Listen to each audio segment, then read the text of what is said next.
Monsieur Bokertov, nous avons donc devant nous la paracha de Vayikra. La paracha de Vayikra et dans quelques jours la fête de Pessah. Donc nous allons d'abord commencer par la paracha de Vayikra, où je voudrais vous faire remarquer quand même quelque chose d'assez extraordinaire. Tout le livre de Vayikra commence par le mot Vayikra. Je ne vous ai rien dit par cela, mais c'est vrai que le mot Vayikra, on sait tous qu'il y a un petit aleph. Et pourquoi il y a un petit aleph? Parce que Moshe Rabbeinu, par Anava, ne voulait pas qu'on mette un grand aleph. C'était l'idée, en fait, tout simplement, parce que c'est Kriya, Lashon Chiba. Lashon Shemalachea Sharesh Mishtamshim Bo, dit Rashi. À chaque fois qu'Hachem s'adresse à Moshe, il l'appelle. Et cet appel est un appel de Chiba, d'amitié, d'amour, de proximité. On sait tous que Moshe, dans la Torah, il a beaucoup de phrases, en tout cas quelques phrases, où Hachem dit de bien de Moshe. En particulier, à la fin de Béalotra, lorsqu'il y a eu le Lashon Hara de sa mère, il y a des paroles très élogieuses sur Moshe, que la Torah donne. Avdi Moshe, Bechol Beti Ne'emanhu. Mais ce verset Vayikra, ce mot Vayikra, il est particulièrement, on va dire, problématique, entre guillemets, parce que Moshe, là, ici, à Kadosh Baruch Hu dit, je t'aime. Il y a une notion de chiba, qui va au-delà de tous les autres qualificatifs qu'on va donner à Moshe. Donc, c'est pour ça qu'il y a un petit aleph, on nous rappelait à Kadosh Baruch Hu dit, c'est la différence entre le aleph de Vayikra et le Vayikar. Vayikar, c'est tout le contraire. C'est mikré, c'est par hasard, c'est froid, froideur. C'est le terme qui désigne Amalek, mais c'est aussi celui avec lequel Akadosh Baruch Hu s'adresse à Bilam. C'est-à-dire que Vayikra, c'est une façon de dire je t'aime, Moshe, je t'apprécie, je te reconnais comme étant un personnage important dans mon monde. C'est une phrase, c'est un mot qui englobe énormément de chiba, d'amour, etc. Donc ce que je voudrais ici vous dire, c'est que c'est évidemment l'introduction de tout le livre de Vayikra, et donc les korbanot. Et les korbanot, nous allons rappeler simplement ce que nous avons peut-être déjà dit, mais juste comme introduction à notre shiur d'aujourd'hui. Les korbanot, on sait qu'il y en a plusieurs, mais surtout qu'il y a différents animaux qui rentrent en ligne de compte. Et il y a surtout une discussion entre Ramban et Rambam pour la compréhension du choix de ces animaux. Je vous rappelle que Rambam a écrit un livre qui s'appelle Moreh Nevuchim, le guide des égarés, et que dans ce livre, il donne des explications sur les mitzvot, Ta'ameh ha-mitzvot par exemple, entre autres. Et il parle des korbanot. Et Nachmanide rapporte les paroles du Moreh Nevuchim, du guide des égarés de Rambam. Ramban, Nachmanide, rapporte des mots, des explications. Et nous allons ici étudier donc aujourd'hui, en première partie, le commentaire de Ramban, de Nachmanide, sur les korbanot. Mais le Ramban Nachmanide commence par citer Maïmonide, Rambam, en l'attaquant comme d'habitude, en disant des vrais Havaï, c'est des paroles, il est assez dur. Quelle est l'approche du Rambam d'abord de Maïmonide? Donc Rambam nous dit que tout simplement il y a chez les peuples du monde des croyances. Et il va citer 3 peuples bien distincts qui sont les Chaldéens, les Kasdim, les Égyptiens, Mitzraïm, et les Hodou, les Hindous. Et donc, ils ont chacun un animal fétiche, un animal qui est leur idole. Les Égyptiens, ils ont l'agneau. Les Hindous, ils ont la vache sacrée, le bœuf. Et il y a chez les Chaldéens le Seir Izim, c'est-à-dire le bouc. Le bouc. Et en fait, donc poilu, saïr, quelque chose qui a plein de poils. Le Rambam nous dit que la raison pour laquelle Akadosh Baruch Hu nous demande de faire les korbanot, c'est pour nous éloigner, nous écarter des idolâtres, des cultes idolâtres. Il y a des cultes idolâtres, il faut s'en éloigner, s'écarter de ces cultes. Donc on prend les animaux utilisés par les idolâtres pour servir leurs idoles, en tant qu'idoles, on les sacrifie pour montrer que nous, on ne croit pas en toutes ces idoles, et nous avons une croyance en Hachem. C'est-à-dire qu'en fait, le sacrifice, c'est là pour écarter, éloigner le culte idolâtre. En fait, quelque part, exorciser, je dirais même, le culte idolâtre, en utilisant les animaux qui sont des vaches sacrées, des animaux sacrés chez ces gens, à l'instar de Nissan, point Nissan, marqué par le Korban Pessah, où nous savons tous que les Égyptiens adoraient l'agneau, d'accord? Et que nous allons prendre cet agneau, nous allons l'égorger, et qu'évidemment, Shabbat Hagadol arrive bientôt. Shabbat Hagadol, c'est prendre l'agneau devant tout le monde, alors qu'ils sont des idolâtres. Ils croient que cet agneau, c'est un animal sacré. On va prendre cet animal et on va l'attacher au lit. C'est quoi? C'est une façon très humiliante de prendre leur idole. Et quand même, les Juifs ont le courage de le faire et après de l'égorger. Donc c'est une façon de s'éloigner de la croyance égyptienne. Lorsqu'on parle des Chaldéens, on a peut-être moins d'exemples dans la Torah, mais c'est les Séirim, les boucs et les hindous. Donc en fait, Ramban Nachmanide a compris Rambam d'une certaine façon. Il a compris que c'était uniquement un problème d'idolâtrie. Si c'est un problème d'idolâtrie, Ramban Nachmanide pose des questions extrêmement pertinentes. Il dit, comment se fait-il que Adam Arishon a apporté un sacrifice? Alors, c'est pas écrit dans la Torah écrite, c'est écrit dans la Torah orale, mais il a apporté un sacrifice. Comment se fait-il que Noach a apporté un sacrifice? Comment ça se fait que Caïn et Evel ont apporté des sacrifices? Je parle de Caïn et Evel avant de faire la faute, avant de s'entretuer, enfin, avant de tuer Evel. Qu'est-ce qui s'est passé? Ils ont apporté un sacrifice. Quel est le sens d'un sacrifice dans un monde où il n'y a pas d'idolâtrie? Il n'y a pas d'idolâtrie à l'époque. Noach, lorsqu'il sort de la Teva, il y a de l'idolâtrie, il y a des idoles, il n'y a personne qui sort. À quoi, qu'est-ce que c'est que cette idée d'exorciser l'idolâtrie? Et pourtant, nous voyons des sacrifices apportés dans un contexte qui n'a rien à voir avec l'idolâtrie. Il n'y a pas d'idole, il n'y a personne d'autre à part Noach, à part Adam Arishon, à part Caïn et Evel. Qu'est-ce qu'ils veulent faire? Pourquoi ils font des offrandes? C'est une question extrêmement forte que pose Nachmani contre Maïmonide. Comment réduire le korban à une attaque contre les... Donc ça, c'est un point. Alors, pour répondre à donc ce Ramban, alors il faut bien comprendre la chose suivante. J'ai une réponse que j'ai donnée il y a déjà quelques années. Je voudrais vous la répéter, parce que pour moi, c'est une réponse qui me semble tellement évidente que j'ai une question sur Ramban. Comment est-ce qu'il a une question? Qu'est-ce que veut dire Maïmonide? Évidemment, il parle d'exorciser les idoles. C'est vrai, il le dit. Mais derrière cela, il y a quelque chose de... Je pense qu'il faut avoir une deuxième compréhension, une compréhension plus fine. Le principe est le suivant. Pourquoi les Égyptiens servent l'agneau? Pourquoi l'agneau? L'agneau, c'est un animal frêle, fragile, sans intelligence particulière, et c'est bizarre de faire une idole d'un animal franchement aussi commun, aussi peu... franchement, il n'a pas de quoi être fier d'être un agneau, quoi. C'est vraiment... Alors, la réponse est très simple, c'est que l'agneau symbolise le bélier. Le bélier, c'est le signe zodiacal du bélier, et donc, en sacrifiant l'agneau, donc c'est le premier de tous les signes du zodiaque, donc égorger l'agneau, c'est égorger un principe qui est très simple, celui du déterminisme. Les Égyptiens sont très très croyants, ils croient dans le déterminisme des astres. Ils y croient. Et donc, comme ils y croient, égorger l'agneau, c'est égorger tout simplement une forme de hashkafa, un regard sur la vie. C'est écrit dans les étoiles, ça ne pourra pas changer. Et il faut savoir que c'était extrêmement puissant. Ils avaient des astrologues très puissants, je vous répète sans arrêt, comment ils ont pu savoir le jour exact de la naissance de Moshe quand même. Ils ont trouvé ça. Ils ont dit à Paro, aujourd'hui il est né. Enfin, il faut le savoir quand même, c'est pas évident. Et ils ont vu dans les étoiles plein de choses, mais ils voient pas très bien, mais ils voient quand même pas mal de choses. Donc c'est quand même extrêmement puissant comme croyance. Le déterminisme des astres. Si je suis né à telle date, à telle heure, sous telle étoile, j'aurai tel ou tel destin. Donc tout cela, c'est exorciser, non pas l'idole, mais la croyance très forte du déterminisme des astres. Maintenant, chez les hindous, c'est plus simple encore.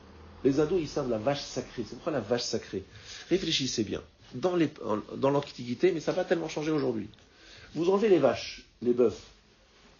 Les bœufs, c'était leur camion, leur machine qui leur servait à tirer les charrues. C'était la base de l'économie. La charrue, c'est la base de l'économie. Il y avait quoi? Il y avait des ordinateurs, ils étaient en train de faire des tours à la défense. Il y avait tout simplement la terre, l'agriculture, le travail de la terre. C'était ça l'économie.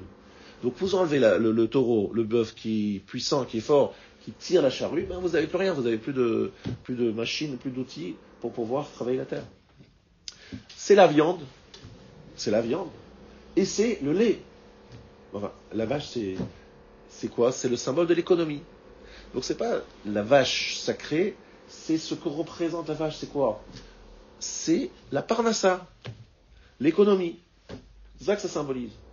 Et lorsqu'on parle des shédim, les démons là, dont ils ont peur, les Chaldéens. Pourquoi est-ce qu'ils prennent des séirizim? Parce que pour eux, le démon, il a plein de poils comme ça, et le bouc, il a comme ça plein de poils. Donc ils se sont dit, ça c'est le symbole de notre idole.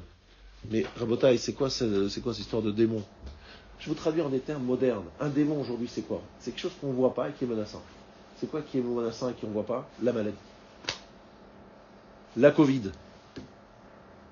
Un élément qui existe, un virus, un microbe, une attaque, donc on va dire, sur mon corps, mais qui n'est pas visible. C'est la santé. Parce qu'en fait, eux, ils appelaient ça les démons. Donc des attaques de personnages malfaisants, invisibles. Mais nous allons traduire menace invisible, dangereuse, on travaille ça en termes bon français aujourd'hui, c'est le microbe. En clair, la santé. J'ai peur de perdre la santé. Mais maintenant, si vous réfléchissez, n'est-ce pas les trois socles, les trois peurs principales de l'être humain? La santé, la parnassa et les astres. Je suis tombé sur une mauvaise étoile. Tout ce que je fais, ça marche pas. J'ai pas de mazal. Je suis un shlamazel, comme on dit. J'ai pas de mazal. Je suis tombé sur une mauvaise étoile. Tout ce que je fais, ça s'écrase. C'est pas ça les trois grandes peurs de l'être humain. Et donc, si on exorcise on prend ces trois animaux et on en fait un sacrifice à Hachem, on dit quoi à Kadosh Baruch Hu? Qu'est-ce qu'on dit? On appelle ça un korban. Qu'est-ce qu'on veut dire? On dit à Kadosh Baruch Hu, s'il te plaît, à Kadosh Baruch Hu, je suis conscient que la seule adresse, la seule véritable source de parnassa, de santé et de mazal, parce que le mazal, en mazal et Israël, on peut tout simplement dépasser son mazal, changer son mazal, etc., comme vous le savez.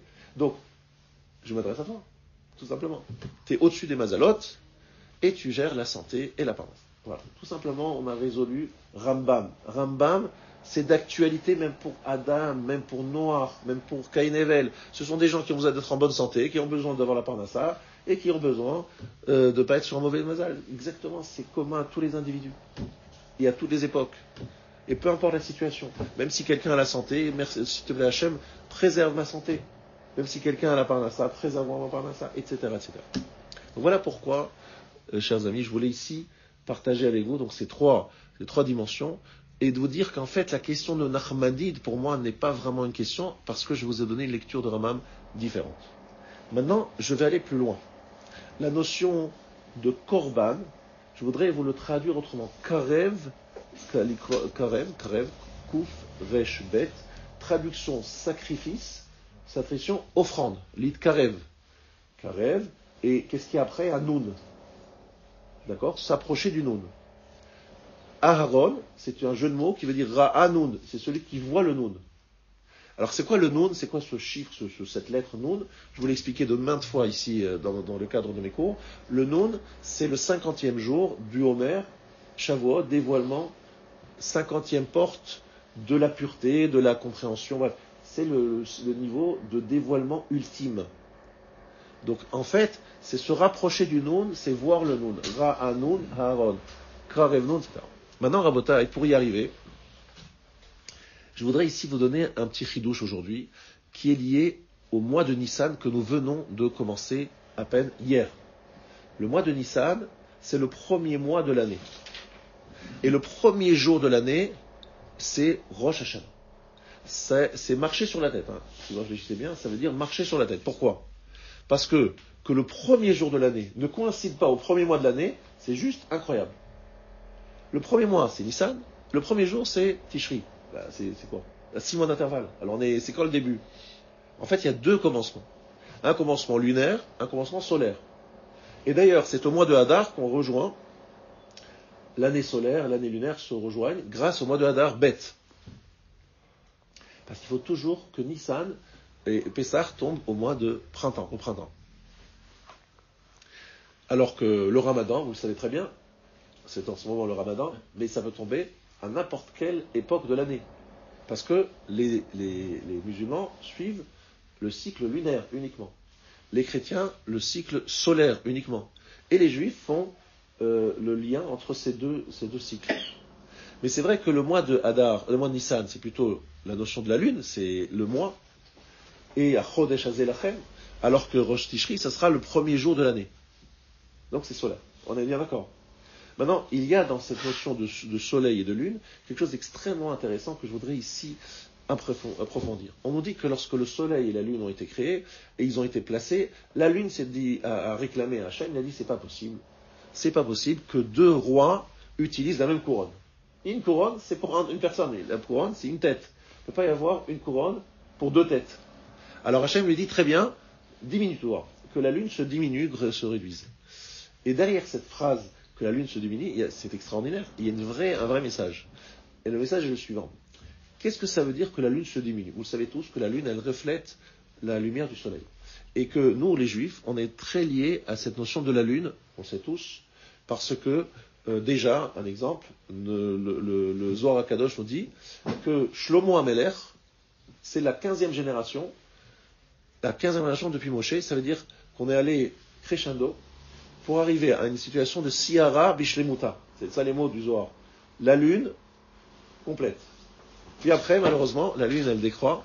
Et bien juste après Shlomo, ça commence à décroître. Et il y a encore 15 générations, 15 rois, et c'est la catastrophe.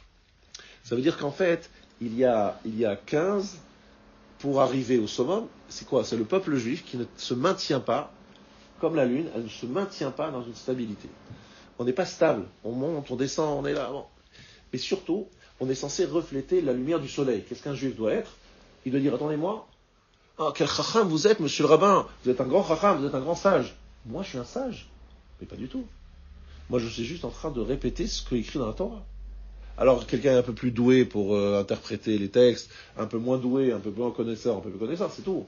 Mais la chorma, c'est pas de moi, c'est d'Hachem. Le roi, lorsqu'il se présente devant son David Ameler, qu'est-ce qu'il dit? Tola adveloi, je suis un ver de terre, moi. Alors, pourquoi t'es le roi? Ben, le roi parce que Hachem, il m'a désigné roi. Et c'est Shmuel qui a été chargé par Hachem pour le désigner roi. Et David, c'est qui? Je suis un ver de terre, moi. Alors, d'où vient ma force? C'est parce que Hachem m'a choisi, c'est tout. Je suis délégué, je suis porteur de... C'est-à-dire, en fait, vous avez compris que toute la dimension, ce qu'un homme doit être, c'est celui qui reflète, qui... On va aller plus loin. Un sujet un peu polémique, je me permets de le soulever, mais vous me permettrez d'aller jusqu'au bout de mon idée. L'âme et la femme. L'homme et la femme. C'est très intéressant d'analyser comment sont faites les femmes. Les femmes revendiquent une place dans notre société moderne extrêmement, d'une façon très énergique, d'accord? Elles disent, mais que franchement, moi je suis Premier ministre, et le Premier ministre femme, en ce moment en France, je crois, elle est moins intelligente, moins forte que les hommes. Voilà ce qu'elles disent.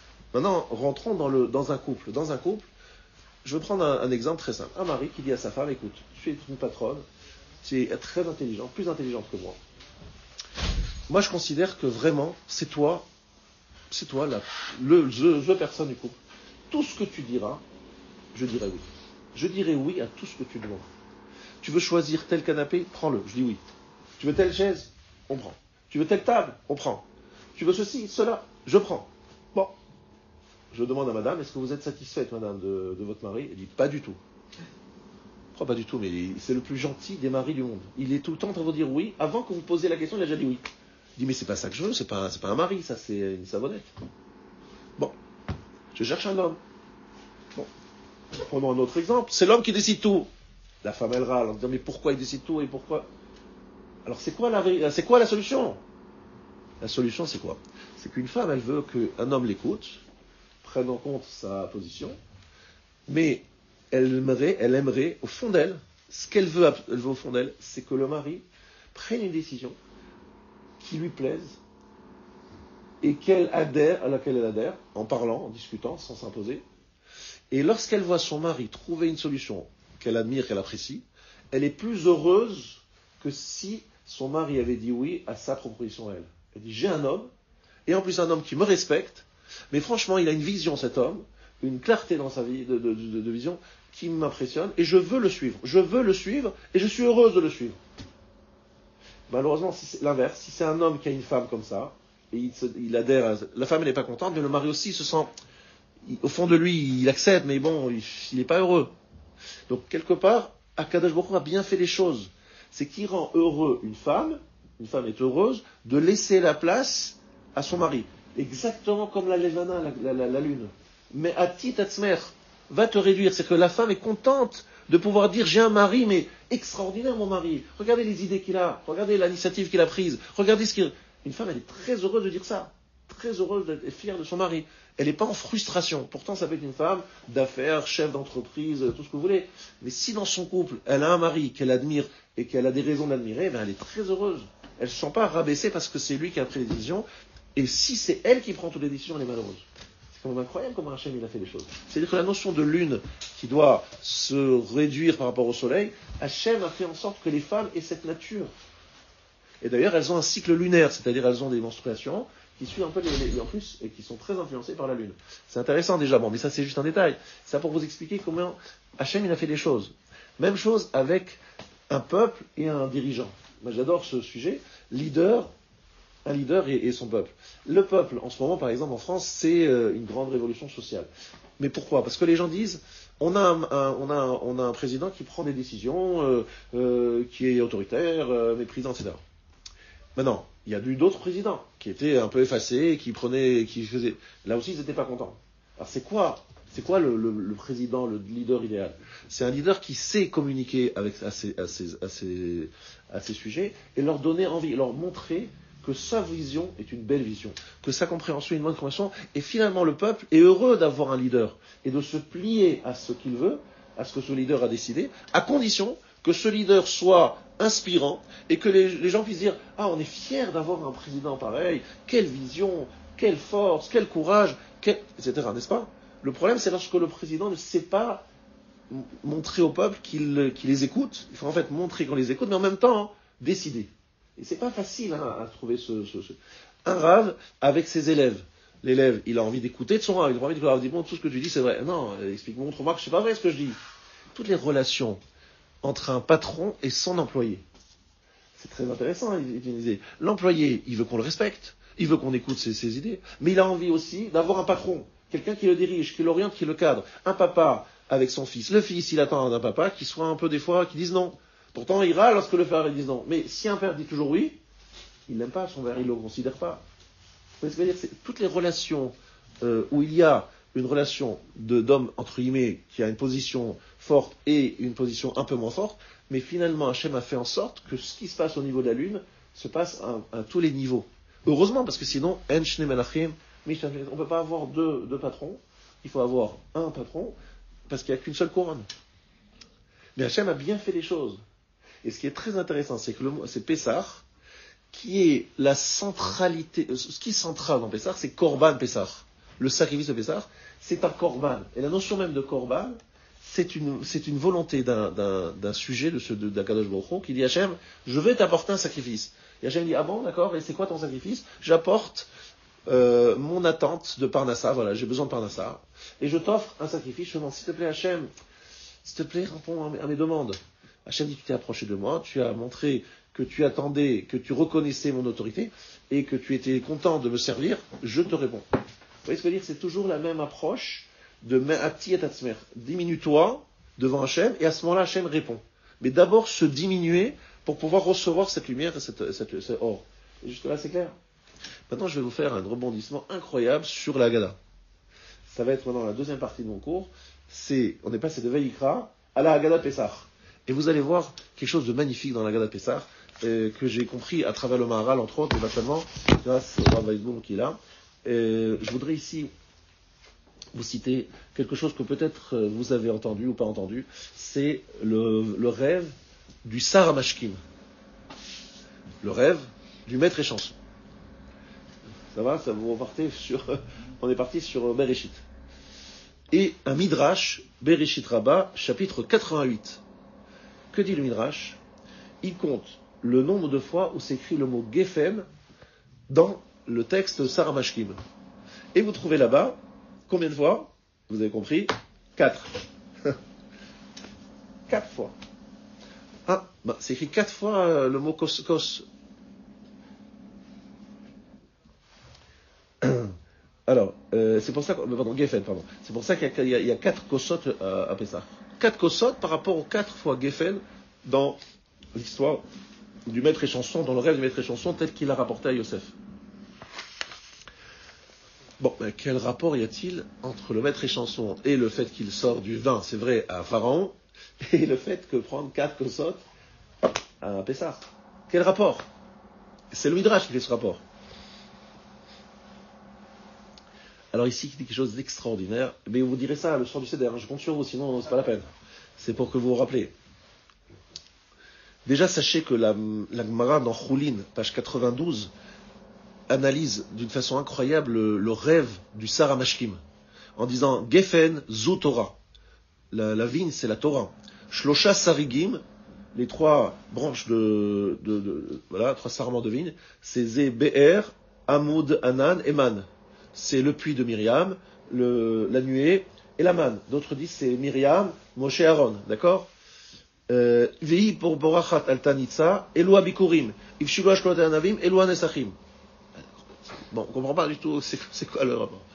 Il y a un rab qui s'appelle Rabbi Chaim Shor, Zecher Tzadik Livracha, auteur d'un livre qui s'appelle Torah Chaim, commentaire sur Choulin. Là-bas, il dit quelque chose d'extraordinaire. Extraordinaire. Qu'est-ce qui se passe dans le rêve de Yosef, du Sar HaMashkim? C'est qu'il voit une vigne, il voit pousser comme ça, un sarment de vigne, d'accord? Et il le voit tout de suite mûrir et créer tout de suite des grappes. Les grappes, elles viennent en quelques instants, c'est en quelques secondes. C'est pas qu'il les voit lentement se faire, ça se fait très vite. Ivshilu eshklotea anavim. C'est-à-dire c'est devenu mûr en quelques instants. Il les a vus sortir comme ça dans son rêve. Alors dit le Rav Chaim Shor, dit quelque chose d'extraordinaire. Vous savez tous que les Juifs auraient c'est écrit dans la Torah, que la Xéra de l'exil d'Égypte, c'est combien de temps? 430 ans. 430 ans, regardez dans Bo, chapitre 12, verset 40. On parle là-bas de 430 ans. Pourquoi 430 ans? À partir de quand c'est 430 ans? Brit ben Abetarim. Et non, Brit ben Abetarim. 400 ans, c'est la naissance de Yitzhak. Brit ben Abetarim, c'est le jour où Abraham a fait son rêve. Où Hachem lui a dit, il y aura 400 ans. Mais si tu regardes le texte de la Torah, c'est écrit 430 dans Bo, chapitre 12. Vous vérifiez. Maintenant, regardez bien. 430 ans, finalement, on a été asservi combien d'années? Vous allez me dire 210. C'est faux. Pendant 210 ans, on n'a pas été asservi. 86 ans. La valeur numérique du mot kos, 86. Ça veut dire que sur 430, on a payé 86. Vous savez combien? Un cinquième. On apporte 4 kosot, 4 verres, pour dire à Kadosh Baruch Hu, merci d'avoir lâché 4 cinquièmes de la peine. On aurait dû être serviteur pendant 430 ans, on l'a été que 86 ans. On prend 4 kosot, 4 fois 86, pour vous remercier chaque fois, kos yeshurot, et ça, le verre du sauvetage, je lève. C'est-à-dire, je dis, merci Hachem, kos, 4 fois kos, c'est 430 moins 86. Parce qu'il n'y a que 86 ans, depuis la naissance de Myriam, où c'est écrit Myriam, Ilachon, Marim. Mar, ça veut dire quelque chose d'amer, c'est le moment, Vaïmoreru et Chayem. C'est la naissance de Myriam. Et quel âge avait Myriam qui sont sortis d'Égypte? 86 ans.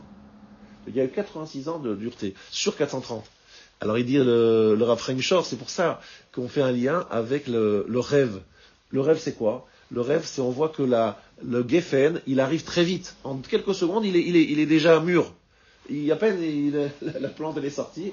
C'est en fait qu'Akadosh Baruch Hu a rapproché la Géoula. Il a fait en sorte que la Géoula arrive vite, beaucoup plus vite, en 86 ans, et puis voilà, c'était fini, on est sorti. Maintenant, écoutez bien, il dit quelque chose d'extraordinaire. Les Meraglim, Rabotai. J'avais jamais pensé à ça. Les Meraglim, ils disent, on rentre en Égypte. On rentre en Égypte, ça suffit, ça marche pas. Il y a des rois très forts en Canaan, etc. Pourquoi est-ce qu'ils veulent rentrer en Égypte, les Meraglim? Vous savez pourquoi? Parce qu'ils se rappellent ce qui s'est passé avec les Bnei Ephraim. Les Bnei Ephraim, ils ont voulu fuir. Comme le dit la Gemara dans Sanhédrin, page 99. Avant, dans son temps, les Ephraim, ils ont dit, on va aller en Israël. Ils se sont fait tous massacrer. Tous ceux qui sont partis avant l'heure, ils ont été massacrés. Ils se sont dit, voilà, on nous a fait sortir après 86 ans véritablement de travail. Il y en a 430. On est parti trop tôt.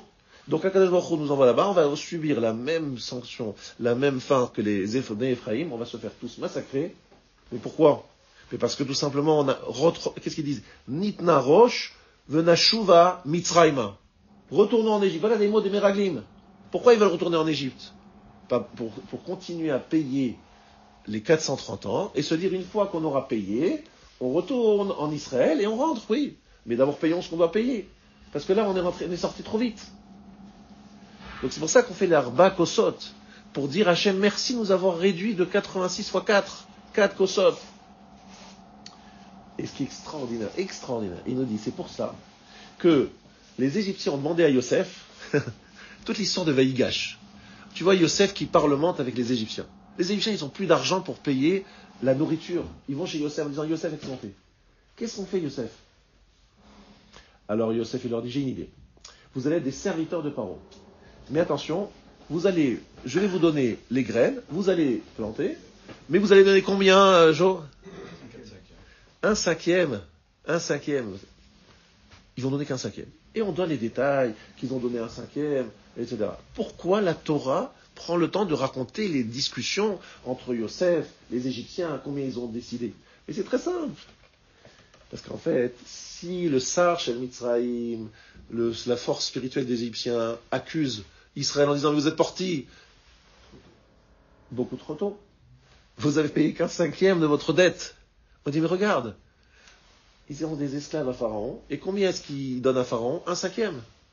C'est-à-dire que vous avez accepté, les Égyptiens, un deal dans lequel des gens qui sont des serviteurs, des esclaves, qui n'ont rien, on leur donne toute la matière première, la terre, etc., eh bien ils travaillent et ils donnent qu'un cinquième, 20% à Pharaon. Ben nous aussi, on a droit à un cinquième, on a payé, c'est bon. On a payé un cinquième, c'est bon. On est des serviteurs à Kadosh Baruch Hu, on a payé un cinquième, c'est bon. De la même façon que vous avez fait un deal d'un cinquième de paiement à Paro, ben nous aussi, on a fait un deal à Kadosh Baruch Hu, on paye un cinquième et nous libère. Ah, vous n'êtes pas content, mais regardez, vous avez accepté le principe. Et d'ailleurs, c'est intéressant de remarquer que les impôts, jusqu'à aujourd'hui, cette notion de 20%, elle reste assez présente. Regardez bien. Ça veut dire quoi? Nous sommes venus nous nettoyer des résidus de la faute d'Adam Arishon. Mais la faute d'Adam Arishon, c'était avec quoi que ça s'est fait? La faute d'Adam Arishon, c'est avec quel fruit? Geffen. D'après le Harizal, le vrai fruit, c'était le Geffen, c'est-à-dire le vin. Alors qu'est-ce qu'il a fait Yosef? Yosef, il envoie à son père Yaakov, il lui dit, écoute Yaakov, viens me rejoindre. Et qu'est-ce qu'il lui envoie, dit l'Agmara dans Brachot, page 40, qu'est-ce qu'il envoie comme cadeau, comme truc sympathique à son père? Yaïn Yashan, du vieux vin. Yaïn Yashan. Shedad Zekenim Nochaimenu, dit l'Agmara dans Megillah, page 16.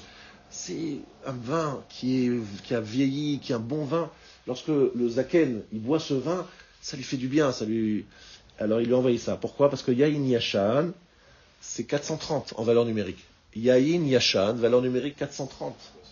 Donc il lui fait un remez, c'est venu le moment du zikour, c'est-à-dire d'effacer le Yaïn Yashan, l'histoire du vin. Il est venu le moment de régler la dette de Adam Arishon, la faute d'Adam Arishon.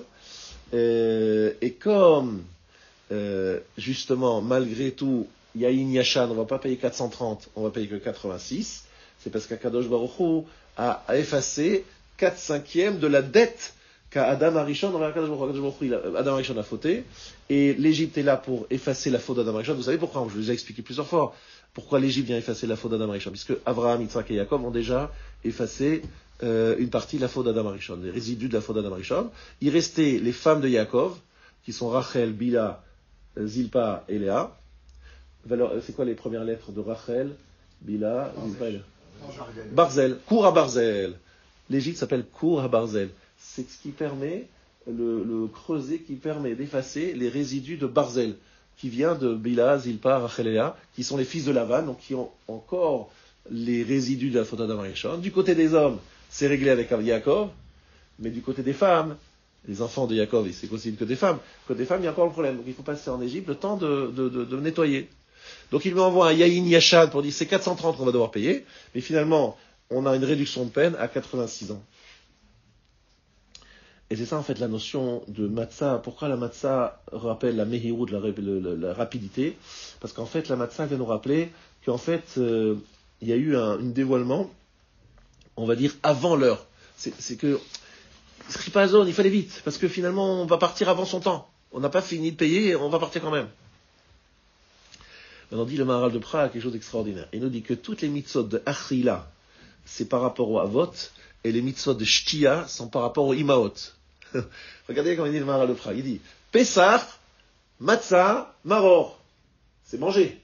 on mange la matzah, on mange le maror, et on mange le korban Pessah. 3 mitzvot. 3 mitzvot, dit le Maharal de Prague, Avraham, Yitzhak et Yaakov. Boire, on boit 4 verres.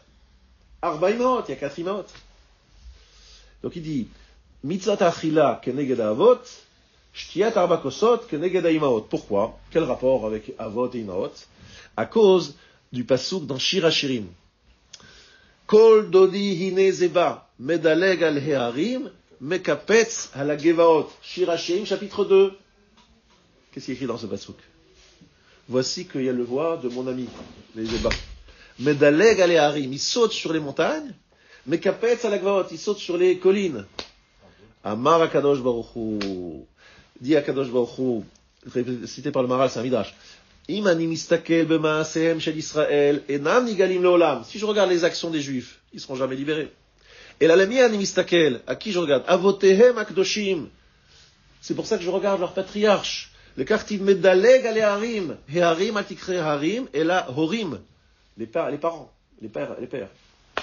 Ensuite, mekapetz ala gvaot. C'est qui gvaot? Gvaot, c'est les imaot, comme dit le pasuk dans Micha, chapitre 6, avec le commentaire de Rashi là-bas. Ça veut dire qu'en fait, je dis, ces gens-là, ils ont du yichus, ils ont des harim, ils ont des gevaot, ils ont des avot et ils ont des imaot. Donc je les sauve par le mérite des avot et imaot. Vayishma Elohim et naakatam, vayizkor Elohim et berito, et Avraham, et Yitzhak, et Yaakov. Pourquoi c'est écrit et Avraham, et Yitzhak, et Yaakov? Et, c'est vient de merabé hatafelem, c'est-à-dire leurs femmes. Et Avraham, c'est Sarah, et Avraham, et Yitzhak, c'est Rivka, et Yaakov, c'est Rachel et Léa. Donc en fait, ça veut dire que le et remez à Nekeva, à sa femme. Ça veut dire qu'en fait, tout simplement, Rabota a dit le Maharal, lorsque le soir du Seder, on prend les 4 kosot et les 3 à Pesach, Matzah ou Maror, on pense à Avot, Akdoshim et Imaot. On sait que c'est grâce à eux qu'on peut sortir d'Égypte. Et d'ailleurs, remarquez bien que la Matzah, elle est le remède d'Avraham. Pourquoi? Parce que Avraham n'avait pas d'Yetzara. Pas d'Yetzara. Le Shulal mi Yetzara, comme dit le Yerushalmi à la fin de Brachot. Et la Matzah, il n'y a pas de Seor, il n'y a pas de levain. Il n'y a pas d'Yetzara. Le Maror, c'est par rapport à Yitzhak, parce que Tava Yisurim. Yitzhak, il a demandé des Yisurim. Il a demandé des Yisurim, il a perdu la vue. Yitzhak, Tava Yisurim. Il a demandé que Hachem donne des épreuves à l'homme pour qu'il sente aussi qu'il va bientôt mourir, etc., qu'il fasse Shuvah. Pesach, Keneged Yaakov. Pourquoi? Parce qu'il a été comparé au l'agneau, Yaakov. Comme s'il dit, c'est Pezura Israël. Israël est appelé C. C'est-à-dire que Pesach, c'est Abraham. Non, Pesach, c'est Yaakov. Matzah, c'est Abraham. Et Maror, c'est Yitzhak. Et les Imaot, c'est les 4 vers. Et c'est normal parce qu'on dit dans la Gemara, dans Baba Metzia, page 59, Kosh el Bracha. À qui il faut l'envoyer la Kosh el Bracha? À madame. Pourquoi il faut envoyer le Kosh el Bracha? C'est parce qu'on fait dire qu'à Amazon. Le Kosh el Bracha, on envoie aux femmes. Pourquoi? Parce que En Bracha Shora et la Bishvil Aisha. La Bracha, elle réside dans le couple que par le mérite de la femme, pour la femme. Donc on lui envoie le Kosh el Bracha. Birkat Amazon, c'est la Parnassa, c'est le... Et voilà. Et pourquoi est-ce que les Juifs ont été libérés d'Égypte, Rabotai? Chez Loyou Protsim Barayot, ils n'étaient pas... Ils sont pas fait n'importe quoi, ils n'étaient pas dans la débauche. Par quel mérite? Mérite des Imaot, en particulier de Sarah, qui n'a pas laissé Paro la toucher, etc. Alors qu'est-ce que ça veut dire? Ça veut dire qu'en fait, par le mérite des Arba Kosot, par le mérite des Imaot, nous avons reçu le mérite d'être libérés. Parce que les Imaot ont donné les forces à leurs descendantes, les femmes, qui ont résisté à l'Égypte. On a vu la semaine dernière encore que les femmes ont continué à avoir l'espoir de sortir d'Égypte. Elles ont donné le courage à leur mari. Elles ont dit à leur mari, ne baissons pas les bras, on va y arriver. Et grâce à elles, au Hachem, on est sorti d'Égypte. Et je vous ai rapporté que Yocheved et Myriam, c'est les premières intervenantes de Shemot. Shemot qui intervient en premier? Shifra et Pouah. Yocheved et Myriam qui résistent à Paro. Le force des femmes qui résistent au Galout. Rabotai, regardez bien ce qui est écrit ici. Je vous dis, en résumé, j'ai dit beaucoup de choses, en peu de temps, j'ai été un peu rapide, mais juste écoutez bien ce que j'ai voulu vous dire. En résumé de ce que j'ai dit maintenant, ce que j'ai voulu vous apprendre, c'est que la notion de la sortie d'Égypte est sous le signe d'une Géoula précipitée, avancée. un cinquième de ce qu'on aurait dû payer. Un cinquième de 430. Voilà ce que j'ai voulu vous dire. Et je vous ai donné quelques éléments pour le... Je vous ai parlé également du fait qu'on est là pour effacer les résidus de la faute d'Adam Arishon. Et que le vin, il n'est pas là par hasard, le vin rappelle la faute d'Adam Arishon, puisque la faute a été faite avec du vin, comme le dit le Harizal. Donc, on a ici une notion de tikkun, etc. Alors, ce que je voulais vous dire, c'est qu'il y a un lien très fort entre cette partie de mon Dvar Torah et la première partie où je parlais de Parashat Vayikra, comment la Nava de Moshe, il est Anav, il ne veut pas un grand Aleph, il veut un petit Aleph, lorsqu'on l'appelle Vayikra, comment je vous ai parlé du Korban, que le Korban c'est une façon de dire à Kadosh Baruch Hu, ma parnassa, mon avenir, des astres, En Mazal et Israël, le fait que la santé, tout ça ce sont des choses qu'on ramène à Kadosh Baruch Hu. Qu'est-ce que ça veut dire?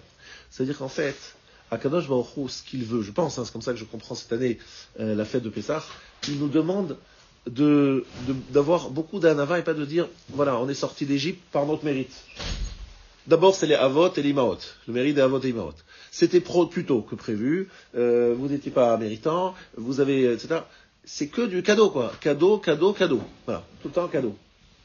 Cette reconnaissance-là, Akadosh Baruch Hu dit, voilà, je veux pas que l'homme tombe dans le travers le pire possible. Le scénario le pire, c'est que l'homme devienne un homme d'une grande, on va dire, orgueil d'un orgueil, qu'il pense qu'il mérite, qu'on lui doit, etc. Tout ça, il faut l'écarter. Il faut l'écarter parce que, tout simplement, la notion même du livre de Vayikra, qui parle des korbanot, c'est dire à Kadosh Baruch Hu combien on dépend de lui. Pourquoi je vous dis ça? Parce que c'est la notion de tfila. Toute la notion de tfila se résume en quelques mots. Tfila, c'est dire à Kadosh Baruch Hu, je ne suis rien, je ne suis pas capable de rien, tout dépend de toi. C'est toi qui libère, c'est toi qui nous sort d'Égypte, c'est toi qui nous aide, bref. C'est toi, Kadosh Baruch Hu, qui est à la source de tout. C'est tout, c'est ça un korban. Après, il y a des détails, mais c'est ça le korban. Et c'est pour ça que tout le livre de Vayikra commence avec le message, attention, Moshe a demandé qu'on fasse un petit aleph parce qu'il voulait pas qu'on le mette en avant. Mais en vérité, c'est ça, Moshe Anav, Mikol Adam Asher Al Pnei Adama. Moshe c'est le plus Anav et c'est lui que Vayikra, c'est comme ça qu'on dit, viens Moshe, je t'aime, je t'apprécie, dit Akadosh Baruch Hu. C'est-à-dire en fait, on veut commencer le livre de Vayikra en disant d'un côté je t'aime, mais ce que j'aime chez toi, c'est le Aleph, qui est petit. Ce que j'aime chez toi, c'est cette capacité de Hanava. Et comme j'aime bien le rappeler, en fait, la Hanava, elle est plus facile, entre guillemets, pour des grands que pour des plus petits. Pourquoi, bizarrement, un homme qui est petit, souvent j'ai dit, pourquoi est-ce qu'on dit de ce monsieur, il est simple, qu'il a été très Hanav, etc. Mais pourquoi il serait orgueilleux? En plus, orgueilleux, il n'y a rien de spécial, et en plus, il serait orgueilleux. Orgueilleux de quoi? Mais lorsqu'on est Moshe, et qu'on sort les Juifs d'Égypte, et qu'on donne la Torah, etc., il y a de quoi être orgueilleux quand même, on est un être unique. Alors comment il peut être Hanav? C'est quand même bizarre. Qu'il soit le plus Hanav. Qu'il soit Hanav, c'est obligatoire, mais qu'il soit le plus Hanav de tous les êtres vivants sur Terre, alors qu'il a fait la chose la plus importante et qui sera jamais fait. Bref, il a fait, je vais pas parler de Moshe, c'est une évidence pour nous tous. La réponse, c'est que plus quelqu'un est proche d'Hachem et de la Torah, plus il comprend combien il est petit. Parce qu'en fait, les gens qui sont loin, et moi je me rappelle avant de partir à l'Yeshiva, ils ont dit, voilà, combien de temps tu vas aller à l'Yeshiva? Je sais pas, moi, je savais pas à l'avance combien j'allais rester. Et on m'a dit, bon, en 1 an, 2 ans, c'est bon, tu fais ton diplôme, et tu sors, c'est fini. Et en rentrant à la yeshiva, je vois des gens qui sont là depuis 2 ans, 10 ans, 20 ans. Je dis, mais c'est combien d'années? C'est bac plus combien ici? Bac plus 5, plus 10, plus 20.